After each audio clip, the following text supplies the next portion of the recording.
இந்த ஃபயர் படத்தோட கதை என்னன்னு பார்த்தீங்கன்னா, நான் என்னங்க சொல்றது? இவங்க சொல்றாங்க கேட்டு வாங்க. லவர்ஸ்லாம் வந்து கார்னர் சீட்ல உட்காந்து பாத்துறாதீங்க.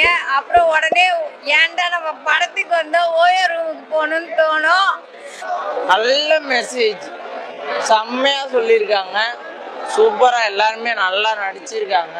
லாஸ்ட்ல சொல்லவும் எல்லாரும் உட்காந்து பாத்துட்டு போறாங்க. படமா எனக்கு ஓகே தான். பேக்ரவுண்ட் மியூசிக்லாம் இன்னும் நல்லா தாம் தூம்னு போட்டு இன்னும் நல்லா ஸ்கோர் பண்ணிருக்கலாம். வேற என்ன பண்ணிருக்கலாம்? வீடியோல எதை பத்தி பார்க்க போறோம்னு பார்த்தீங்கன்னா, ஃபயர் படத்தோட ரிவ்யூ தான் பார்க்க போறோம். இந்த படத்தோட ஒன்லைன் என்னன்னு பார்த்தீங்கன்னா, ஒரு ஹீரோ மாதிரி ஒருத்தவர், அவர் வந்து ஒரு ஃபிசியோதெரப்பி டாக்டராக இருக்காரு. அவர் வந்து பார்த்தீங்கன்னா, ஒரு 4 பெண்களை நம்ப வச்சு ஏமாற்றி பாலியல் வன்கொடுமையில் ஈடுபட்டுட்டு அவர் வந்து திடீர்னு இறந்துறாரு. அவர் எப்படி இறந்தாரு அப்படின்னு சொல்லிட்டு கண்டுபிடிக்கிறதுக்காக ஒரு போலீஸ் அதிகாரி வராங்க. அவர் வந்து பார்த்தீங்கன்னா, நிறைய இடத்துல கேட்கும்போது அவர் நல்லவராக தான் இருக்காரு. அவர் நிறைய பேரோட ஒப்பீனியன் என்னன்னு பார்த்தீங்கன்னா, அவர் நல்ல மனுஷன் தான், அவர் எப்படி இறந்தாரு அப்படின்னு சொல்லிட்டு தெரியல அப்படின்னு சொல்லிட்டு எல்லாருமே அவரை பற்றி பாசிட்டிவாக தான் சொல்லிட்டு இருக்காங்க. ஆனால் வந்து இதில் ஒரு அளவு துப்பு கிடைக்காத நிறைய தேடிட்டே வந்துட்டே இருக்கும்போது பார்த்தீங்கன்னா, அவர் வந்து ஏன் செத்தாரு, எப்படி செத்தாரு அப்படின்றத கண்டுபிடிக்கிறது தான் இந்த படமாகவே இருக்குது.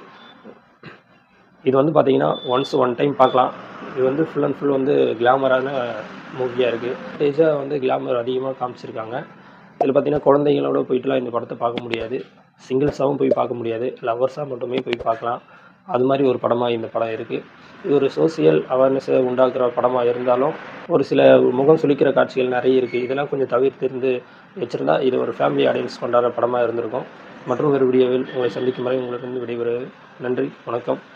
மறக்காமல் இந்த வீடியோவை லைக் பண்ணுங்கள், கமெண்ட் பண்ணுங்கள். மறக்காமல் நம்ம சேனலை சப்ஸ்கிரைப். அப்படிங்கிறது பார்க்கறதுல தான் இருக்கு. தனியா பார்த்தா அது ஆபாசமா தெரியும்.